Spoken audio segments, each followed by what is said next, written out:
ನಮಸ್ಕಾರ, ಇದು public express. ನಾನು ಲೋಕೇಶ್ ಹಾಲಹಳ್ಳಿ.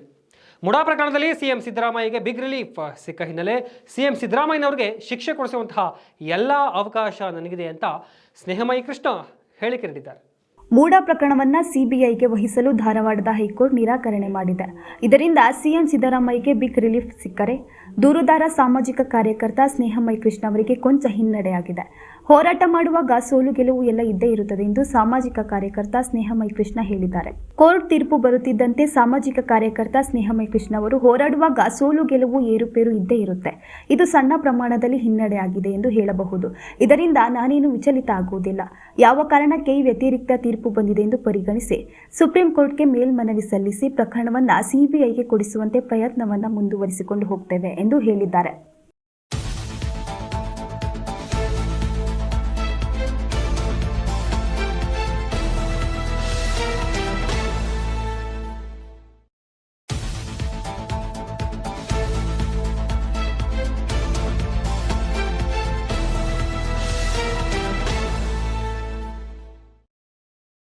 ಮೈಕ್ರೋ ಫೈನಾನ್ಸ್ ಸುಗ್ರೀವಾಜ್ಞೆ ಹಿನ್ನಡೆಯಾದ ಹಿನ್ನೆಲೆ ಸುಗ್ರೀವಾಜ್ಞೆಗೆ ಸಹಿ ಹಾಕದೆ ವಾಪಸ್ ಕಳುಹಿಸಿದ್ದಾರೆ ರಾಜ್ಯಪಾಲರು. ರಾಜ್ಯದಲ್ಲಿ ಮೈಕ್ರೋ ಫೈನಾನ್ಸ್ ಸಂಸ್ಥೆಗಳ ಕಿರುಕುಳಕ್ಕೆ ಅಂಕುಶ ಹಾಕಲು ರಾಜ್ಯ ಸರ್ಕಾರ ಸುಗ್ರೀವಾಜ್ಞೆ ಹೊರಡಿಸಿ ರಾಜ್ಯಪಾಲರಿಗೆ ಕಳುಹಿಸಿತ್ತು. ಇದೀಗ ಈ ವಿಚಾರದಲ್ಲಿ ರಾಜ್ಯ ಸರ್ಕಾರಕ್ಕೆ ಹಿನ್ನಡೆಯಾಗಿದೆ. ಸರ್ಕಾರ ಕಳಿಸಿರುವ ಸುಗ್ರೀವಾಜ್ಞೆ ರಾಜ್ಯಪಾಲ ತಾವರ್ ಚಂದ್ ಗೆಹ್ಲೋಟ್ ಸಹಿ ಮಾಡದೆ ಸರ್ಕಾರಕ್ಕೆ ವಾಪಸ್ ಕಳುಹಿಸಿದ್ದಾರೆ. ಸುಗ್ರೀವಾಜ್ಞೆಯಲ್ಲಿ ಕೆಲವು ದೋಷಗಳು ರಾಜ್ಯಪಾಲರ ಗಮನಕ್ಕೆ ಬಂದಿರುವ ಹಿನ್ನೆಲೆಯಲ್ಲಿ ವಾಪಸ್ ಕಳುಹಿಸಿ ಸ್ಪಷ್ಟನೆ ಕೇಳಿದ್ದಾರೆ.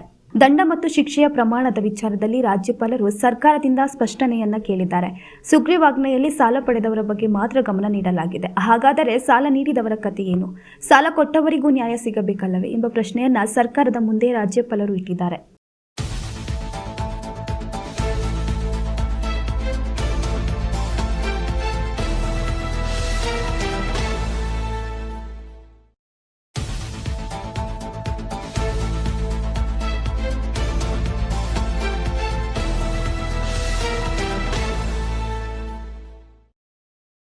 ಬಿಜೆಪಿ ಆಂತರಿಕ ಕಿತ್ತಾಟದಿಂದ ಪಕ್ಷಕ್ಕೆ ಹಿನ್ನಡೆಯಾಗಿದೆ.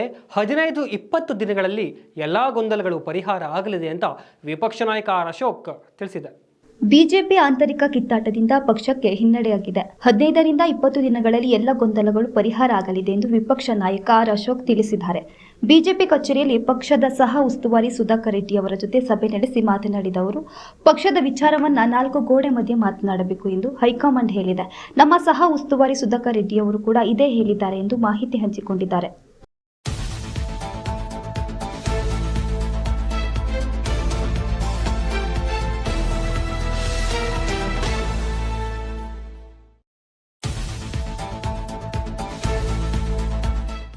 ಇನ್ನು ಪೋಕ್ಸೋ ಪ್ರಕರಣದಲ್ಲಿ ಯಡಿಯೂರಪ್ಪಗೆ ತಾತ್ಕಾಲಿಕ ರಿಲೀಫ್ ಸಿಕ್ಕಿದ್ದು ಬಂಧನ ಭೀತಿಯಿಂದ ತಾತ್ಕಾಲಿಕವಾಗಿ ಪಾರಾಗಿದ್ದಾರೆ ಬಿಎಸ್ವೈ. ತಮ್ಮ ವಿರುದ್ಧ ದಾಖಲಾಗಿದ್ದ ಫೋಕ್ಸೋ ಪ್ರಕರಣದಲ್ಲಿ ಬಿಎಸ್ ಯಡಿಯೂರಪ್ಪಗೆ ತಾತ್ಕಾಲಿಕ ರಿಲೀಫ್ ಸಿಕ್ಕಿದೆ. ಯಡಿಯೂರಪ್ಪ ವಿರುದ್ಧ ಸದ್ಯ ಯಾವುದೇ ಕ್ರಮ ಕೈಗೊಳ್ಳದಂತೆ ಧಾರವಾಡ ಕೋರ್ಟ್ ಆದೇಶಿಸಿದೆ.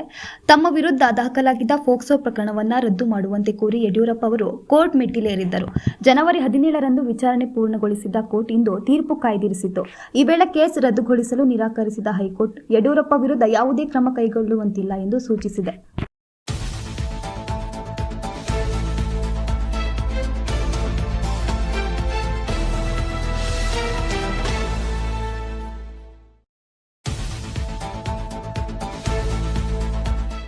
ಇದಾಗಿತ್ತು ಈ ಹೊತ್ತಿನ ಪಬ್ಲಿಕ್ ಎಕ್ಸ್‌ಪ್ರೆಸ್. ಮತ್ತಷ್ಟು ಅಪ್ಡೇಟ್ಸ್ಗಳಿಗಾಗಿ ನೋಡ್ತಾ ಇರಿ ಪಬ್ಲಿಕ್ ವಾಯ್ಸ್. ಇದು ನಿಮ್ಮ ಧ್ವನಿ.